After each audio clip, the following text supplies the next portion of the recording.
Imagine it. We're traveling up the highway in our carriage. We have a long supply of goods behind us. We start to discover, as we go around a bend, some noises in the forest off to our left. As we peer off into the forest, we start to hear a stir, and all of a sudden, we start to hear a thumping. Now the thumping thunders on as we start to move along this caravan road. And as the thumping grows louder and louder, we look over our shoulder and we see a man stride up to us on a horse. He pulls out this.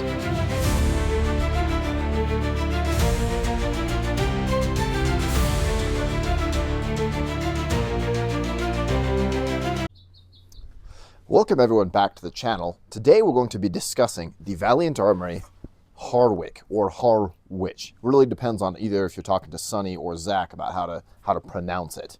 This right here is a beautiful sword by Valiant Armory. It is a classic 14th, 15th century arming sword, and this one is a stout, fat cutty boy. It is very, very powerful in both the cutting as well as in the thrust. We have a very strongly tapering blade that goes all the way down, a fuller that comes all the way up to the center of percussion right there. So ideally, if we're trying to cut with this, right there is the part that we are looking for.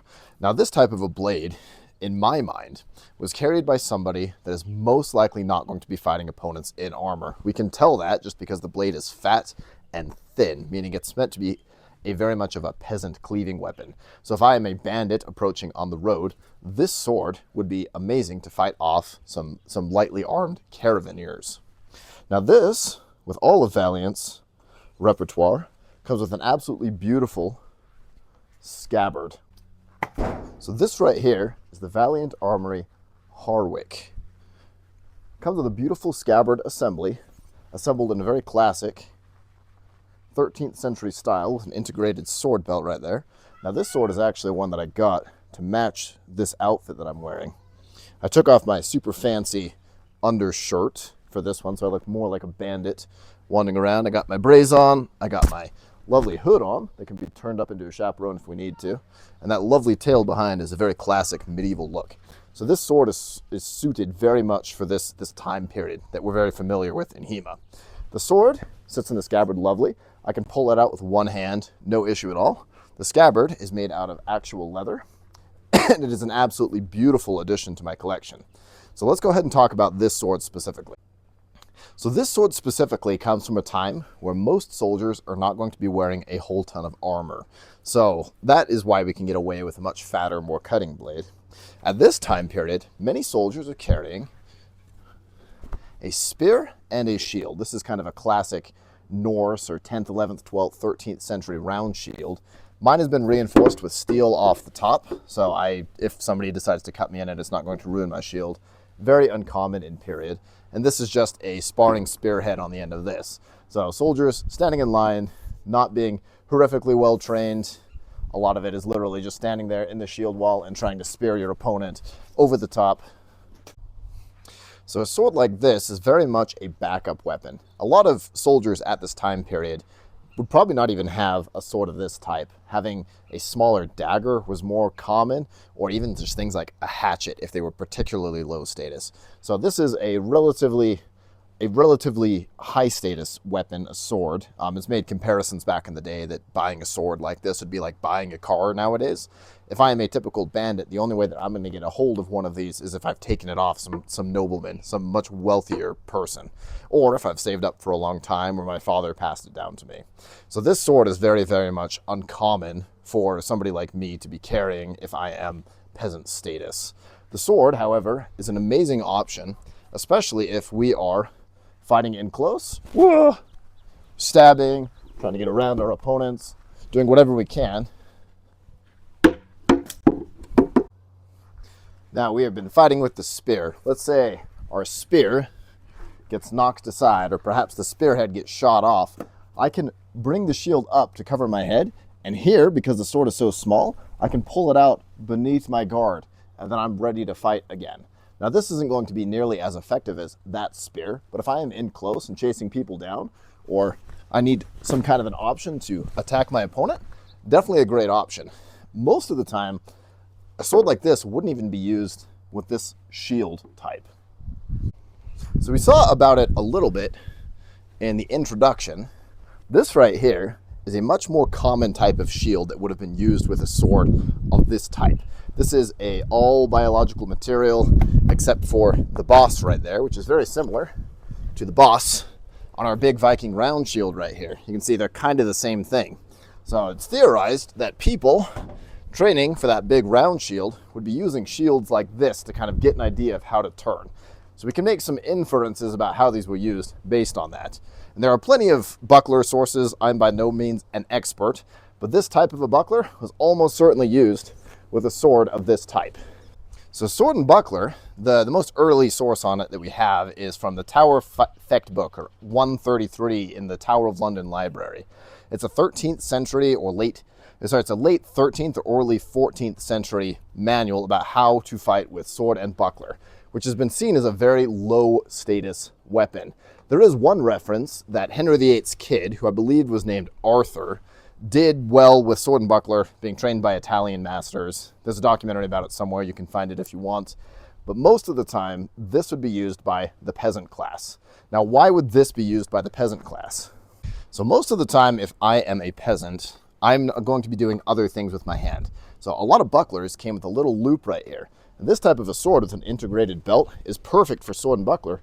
So I can loop it over the top and put it over the top of that guard, and that stays on fairly well. So if I am patrolling around, or I am on my horse riding up to the caravan like we were talking about in the beginning, I could have all of this mounted here in the assembly.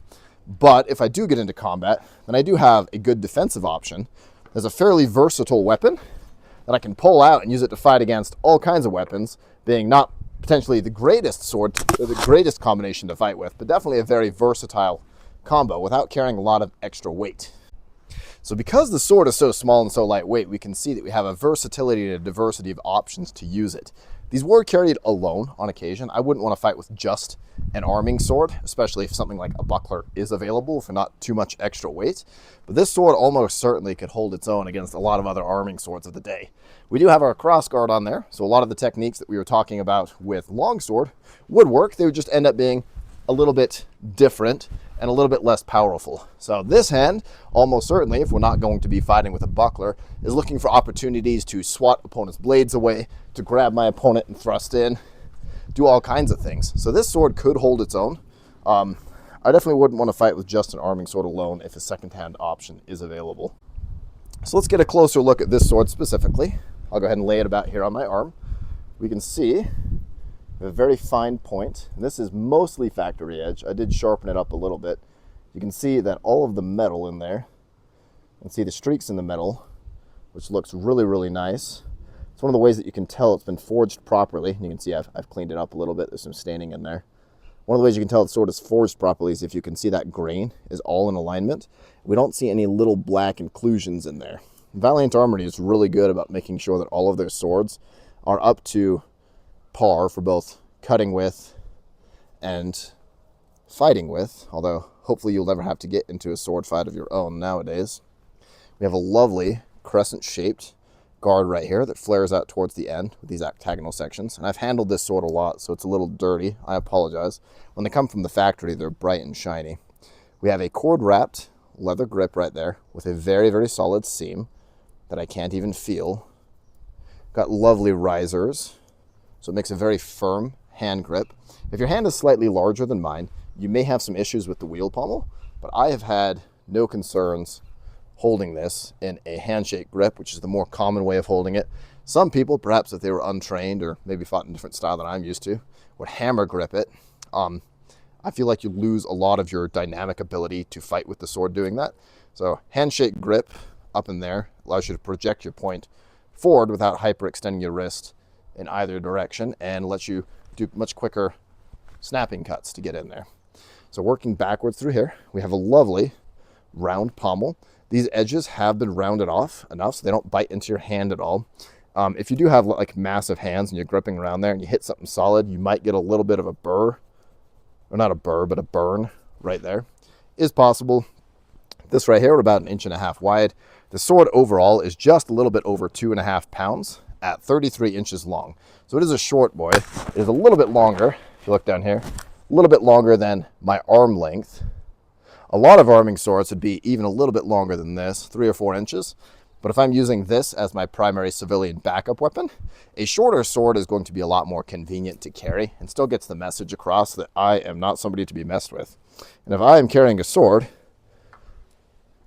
then people are much less likely to want to get into a fight anyways. So perhaps the sword alone, without having the extra length on it, will be enough of a deterrent that nobody's going to want to attack you. So this sword is the sword that I chose to cut with at SoCal this last year, and I did pretty okay. I'm not amazing at arming sword cutting. I do have 1 medal in it, so I got fairly lucky one time. But this sword, being such a choppy boy, was really successful about making those really solid cuts. The problem with a sword like this going into a cutting tournament is it's not as dynamic as some skinnier, lighter weight blades. It does make very powerful cuts, but it does have a harder time turning into other cuts with the sword.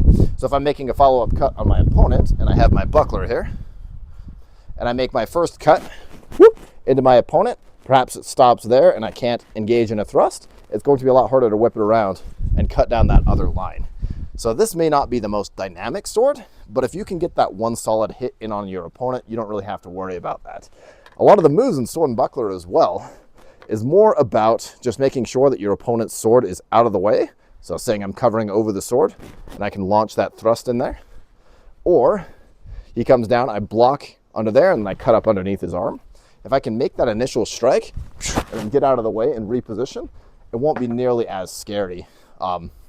It'll do a lot more damage than a skinnier sword would. So that's something to consider. Is it's not going to have the range of a much longer arming sword, but it will have the ability to make much more devastating cuts. So kind of a trade-off between the two.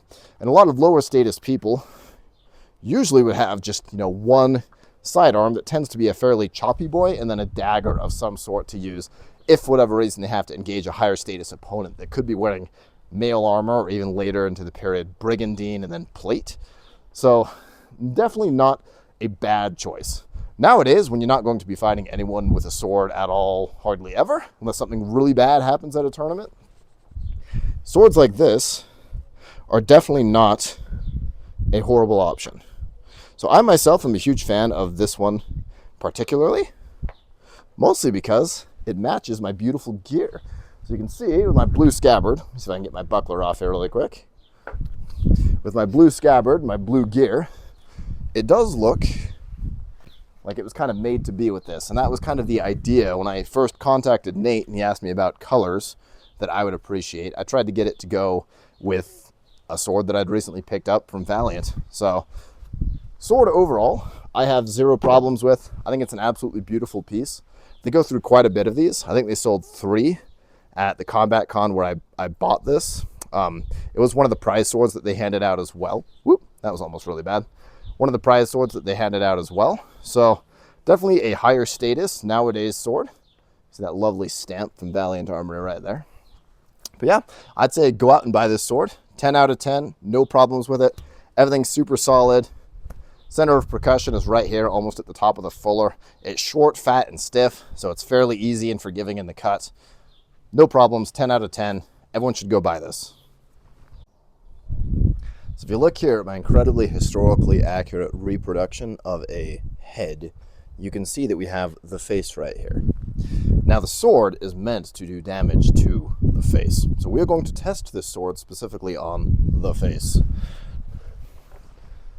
Don't try this at home.